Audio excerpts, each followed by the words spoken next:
তুমি এত খুশি কেন আম্মু? এত খুশি কেন? তাই তোমার জন্য আজকে নতুন টেবিল পাইছো তার জন্য খুশি? ও অনেক খুশি হয়েছো তো থ্যাংক ইউ দিয়ে দাও বাবার একটা।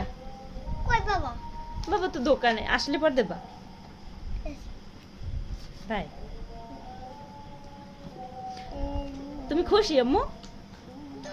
আচ্ছা, নতুন টেবিল পাইয়ে সে লেখা শুরু করে দিয়েছে, অনেক খুশি। জি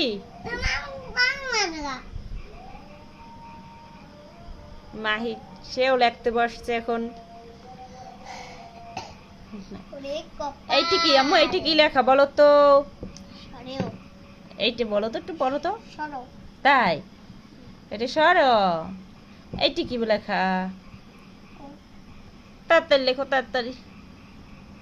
সুন্দর করে লিখতেছে। বাই বাই দিয়ে দাও সবাই। Bye bye bye.